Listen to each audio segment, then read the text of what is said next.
ನೀವು ಇಲ್ಲಿ ಸಾಕಿರ್ತಕ್ಕಂಥ ನಾಯಿ ಅವ ಮಹೇಶ್ ತಿಮ್ರೋಟಿ ಹಿಂಬಾಲಕರು ಪುನೀತ್ ಕೆರಳಿಯನ್ನು ತಡೆಯುವ ಸಾಧ್ಯತೆ ಇದೆ. ಕಾನೂನು ಬಾಹಿರ ನನ್ನನ್ನು ಯಾಕೆ ತಡೀತಾರೆ? ಉಸಿರಾಗಿ ಬಂದ್ರೆ ಅವರು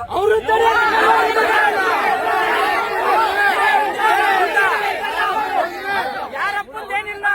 ಮಹೇಶ್ ತಿಮ್ರೋಟಿ ಅನ್ನೋ ವ್ಯಕ್ತಿ ಶ್ರೀ ಕ್ಷೇತ್ರ ಚಕ್ರವರ್ತಿ ಸೂಲಿಬೆಲೆ ಅವರಿಗೆ ತಾಕತ್ತಿದ್ರೆ ಉಸಿರಾಗೆ ಬಾ ಮೆಟ್ಟಾರೆ ಹೊಡಿತೀನಿ ಅಂತ ಹೇಳಿದ್ದು ಅಪ್ಪನಿಗೆ ಹೋಗ್ತಿದ್ದ ಹೊಡಿಯೋದು.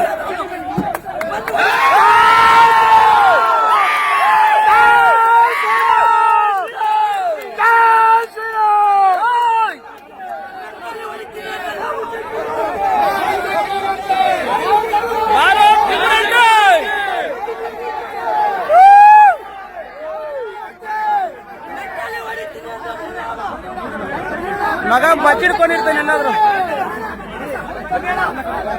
ಕವರ್ ಮಾಡಿ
ಸರ್ ನೋಡಿ, ನೀವು ರಸ್ತೆಯಲ್ಲಿ ಅಡ್ಡ ಹಾಕುವ ಅವಶ್ಯಕತೆ ಇರಲಿಲ್ಲ. ಸೈಡಿಗೆ ಕರೆದು ನೀವು ಹೇಳ್ಬೋದು.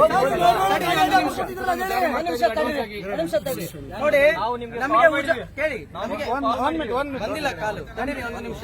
ಹಿಡಿತೀರಾ? ಒಬ್ಬ ಗೋರಕ್ಷಣೆ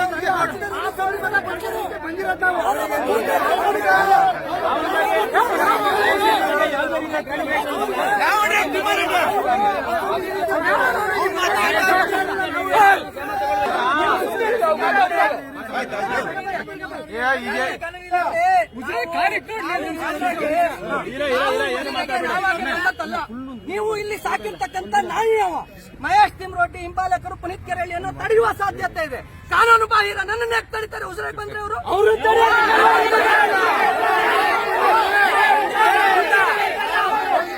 ಯಾರಪ್ಪಂದೇನಿಲ್ಲ. ಇವರ ಸವಾಲುಗಳನ್ನು ಪೂರೈಸಿಕೊಳ್ಳುವ ನಿಟ್ಟಿನಲ್ಲಿ ಸಂಘರ್ಷ ಆಗುವ ಸಾಧ್ಯತೆ ಇದ್ದು ಇದರಿಂದ ಉಜಿರೆ ಗ್ರಾಮದಲ್ಲಿ ಪೂರ್ಣ ಅಶಾಂತಿ ಉಂಟಾಗುತ್ತೆ. ಉಜಿರೆಯಲ್ಲಿ ಅಶಾಂತಿ ಉಂಟಾಗ್ಲಿಕ್ಕೆ ನಾವು ಕಾರಣ ಅಲ್ಲ. ಚಕ್ರವರ್ತಿ ಸೂಲಿಬೆಲೆ ಅವರಿಗೆ ಅವಾಚ್ಯ ಶಬ್ದಗಳಿಂದ ನಿಲ್ಲಿಸಿ ತಾಕತ್ತಿದ್ರೆ ಉಜಿರೆಗೆ ಬಾ ಅಂತ ಕರೆದ್ದಲ್ಲ. ಅವಾಗ ನೀವು ಕ್ರಮ ಜರುಗಿಸಿ ಜೈಲಿಗೆ ಹಾಕಿದ್ರೆ ನಾವ್ ಯಾಕೆ ಬರ್ಬೇಕಿತ್ತು? ಇಲ್ಲಿಗೆ ಯಾಕೆ ಬರ್ಬೇಕಿತ್ತು?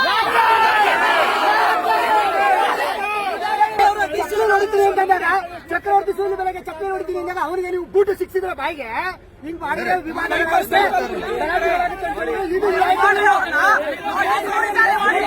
ಅವ ಬಾಯಿ ಬಿಟ್ರೆ ಧರ್ಮಸ್ಥಳದ ವಿರುದ್ಧ, ಮಂಜುನಾಥ ಸ್ವಾಮಿಯ ವಿರುದ್ಧ ಪದೇ ಪದೇ ಅವಾಚ್ಯ ಶಬ್ದಗಳಿಂದ ನಿಂದಿಸ್ತಾನೆ. ಉಜಿರೆಯ ಇಲ್ಲಿಗೆ ಬಂದ್ರೆ ತಾಕತ್ತಿದ್ರೆ ತಡೀರಿ ಅಂತ ಹೇಳ್ತಾನೆ.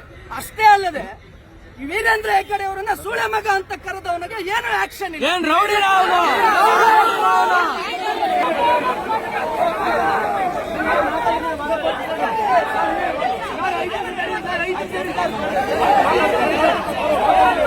ಮಹೇಶ್ ತಿಮ್ರೋಟಿ ಅನ್ನೋ ವ್ಯಕ್ತಿ ಶ್ರೀ ಕ್ಷೇತ್ರ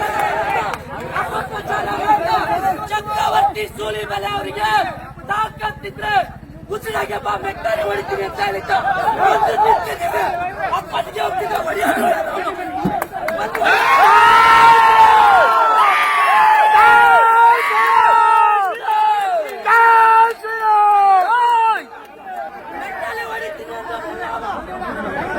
ಮಗ ಬಚ್ಚಿಡ್ಕೊಂಡಿರ್ತಾನೆ ಏನಾದ್ರು